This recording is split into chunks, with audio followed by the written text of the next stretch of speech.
పాపే మా జీవన జ్యోతిలో బిగ్ టేస్ట్ రాబోతుంది. ఈరోజు ఎపిసోడ్లో ఐమావతి గౌరీప్రసాద్ని జీవన్ ఏంటండి ఇలా చేసింది అని అంటూ ఉంటుంది.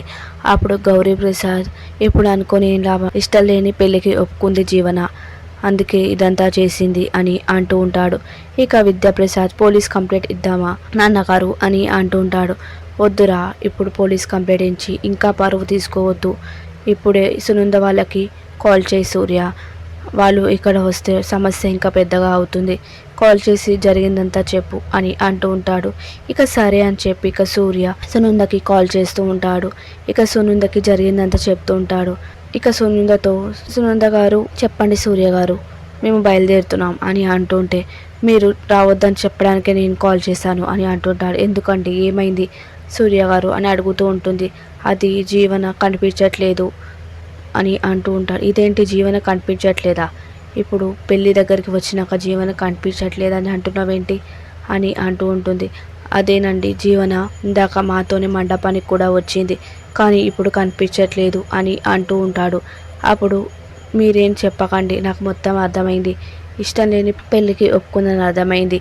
మిమ్మల్ని మీ కుటుంబాన్ని నూరుగా వదిలిపెట్టాను, ఈ పెళ్ళి జరగకుంటే జ్యోతిని నూరుకే వదిలిపెట్టాను, జ్యోతి జైలుకి పంపించి కఠిన కారాగార శిక్ష వేయిస్తాను అని అంటూ ఉంటారు. అది కాదంటే మీరు చెప్పేది అండి, మీరేం చెప్పకండి, మీరు నాటకాలు ఆడుతున్నారని అర్థమైంది, ఈ పెళ్ళిని చేసుకోవాల్సి వస్తుందని మీరే మీ కూతుర్ని ఇలా చేశారో, లేదంటే అది ఎవరితోనో లేచిపోయిందో అని అంటూ ఉంటుంది అని ఇక కాల్ కట్ చేస్తూ ఉంటుంది. ఇక సూర్య ఇక జరిగిందంతా అందరికీ చెప్తూ ఉంటాడు. సునంద గారు ఈ పెళ్లి జరగకుంటే జ్యోతిని జైలుకి పంపిస్తానన్నారు అనగానే అందరూ బాధగా ఉంటారు. ఇక ఇక్కడ పూజారి గారు కుట్టిని పెళ్లి కూతుర్ని తీసుకొని రండి అని అంటూ ఉంటాడు పద్మమ్మతో. ఇక పద్మమ్మ గదిలోకి వెళ్ళి ఇక కుట్టిని పిలుస్తూ ఉంటుంది. బిడ్డ ఎక్కడ ఉన్నావు, పంతులు గారు పిలుస్తున్నారు అని అంటూ ఉంటుంది. ఇక అక్కడ ఇక్కడ కుట్టిని పిలుస్తూ ఉంటుంది. ఇక ఒక అమ్మాయి కుట్టి అక్క ఇక్కడ లేదు అని చెప్పి అంటూ ఉంటుంది. లెటర్ కూడా ఉంది అనగానే పద్మమ్మ లెటర్ చూస్తూ ఉంటుంది. ఇదేంటి భాస్కం ఇక్కడే ఉంది, ఏదో కాగితంలాగా ఉంది అని చెప్పి ఇక సింహాద్రితో మాట్లాడడానికి వెళ్తూ ఉంటుంది.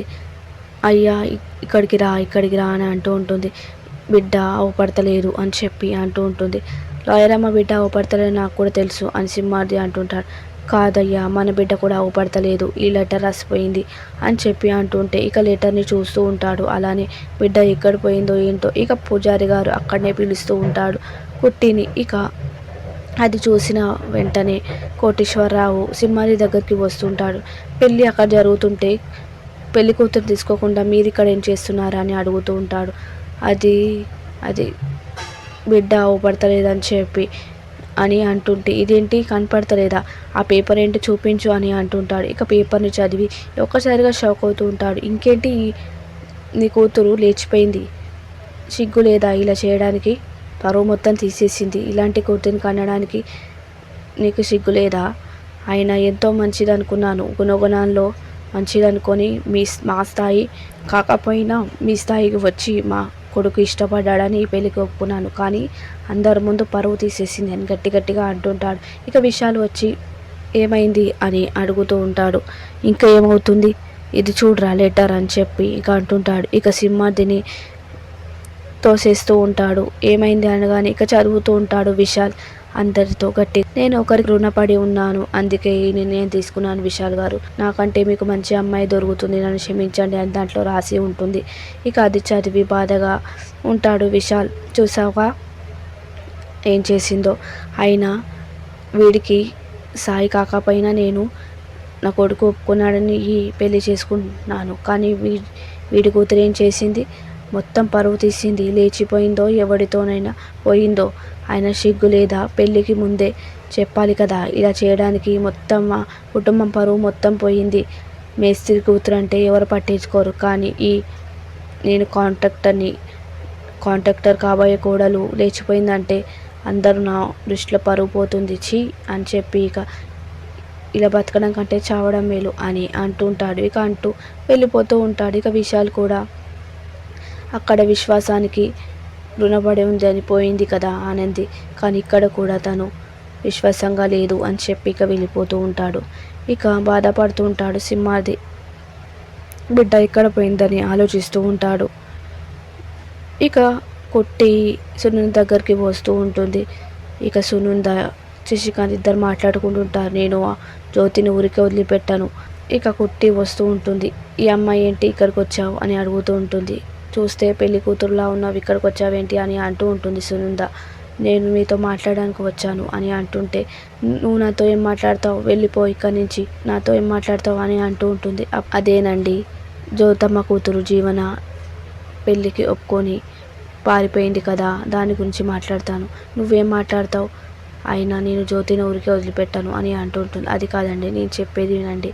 జ్యోతమ్మ నాకు కన్న తల్లి లాంటిది. తన రుణం తీర్చుకోవాలంటే నేను ఒక పని చేస్తున్నాను. నేను మీకు అభ్యంతరం లేకపోతే మీ అబ్బాయిని పెళ్లి చేసుకుంటాను. మంచా మాచా కర్మన నేను ఆదిత్య గారిని పెళ్లి చేసుకుంటాను. మీకు కావాల్సింది ఆదిత్య గారిని బాగా చూసుకోవడం, తనని బాగా నడిపించడం. అమ్మాయే కదా, అలాంటి కోడలే కదా నీకు కావాలి. అలాంటి కోడలు నేను అవుతాను. నేను మంచిగా చూసుకుంటాను. ప్రతిరోజు ఎలాంటి కష్టం లేకుండా ఆదిత్య గారిని నేను చూసుకుంటాను అని అంటూ ఉంటుంది. ఇక ఆ మాటకి ఏం మాట్లాడకుండా సునందాలని చూస్తూ ఉంటుంది. ఇక ఇదంతా విని శశికాంత్ సునందతో పక్కకి రా అని అంటుంటాడు. అది కాదండి, ఈ అమ్మాయి చాలా మంచిగా అనిపిస్తుంది. మనకు కావాల్సిన అమ్మాయి మనకు దొరికింది, మన కోడలు ఈ అమ్మాయి అని అంటుంటాడు. ఇక సరే అని చెప్పి ఇక మాట్లాడుకుంటూ ఉంటారు. ఇక ఇక్కడ సింహాద్రి ఏమైందో ఏమో, బిడ్డ ఎట్టిపోయిందో అని అనుకుంటూ ఉంటాడు. ఇక సూర్యకి కాల్ చేస్తూ ఉంటాడు సీను. అక్కడికి వచ్చిందా కుట్టి అని అడుగుతుంటే, లేదు రాలేదు అని చెప్పి, అక్కడ ఉండాల్సిన కుట్టి ఎక్కడ పోయింది, జీవన విషయం తెలిసి జీవని వెతకడానికి పోయిందని సూర్య జ్యోతి ఇద్దరు కూడా వెతకడానికి వెళ్తూ ఉంటారు. ఇక ప్రోమోలో సీను ఒకసారి సునంద గారి ఇంటికి వెళ్ళడం, అమ్మాడిని నేను చూశాను, ఇప్పుడు కూడా జీవనని ఒప్పించడానికి వెళ్ళే ఉంటుంది అనగానే సునంది పద పోనీరా పోనీ అంటుంటాడు. ఇక్కడ కూడా జ్యోతి సూర్య వెతుకుతూ ఉంటారు. ఇక ఆదిత్య కుట్టి ఇద్దరు, మేము ఈ పెళ్లికి ఒప్పుకుంటున్నాము, మనసా వాచా కర్మన, మీరు ఎక్కడ జరిపిస్తారో ఎలా జరిపిస్తారో చెప్పండి అనగానే ఇక వెంటనే శశికాంత్ ఇప్పుడే ఇక్కడే జరిపిస్తాను అని చెప్పి తాళిబొట్టు తీస్తూ ఉంటాడు. ఇక సునంద అలానే షాక్ అవుతూ ఉంటుంది. ఇక ఆదిత్య ఆనందంగా ఈ పెళ్ళిని చేసుకుంటూ ఉంటాడు కుట్టితో. సింహాద్రి పద్మమ్మ వచ్చే వారికి ఈ పెళ్లి జరుగుతుంది.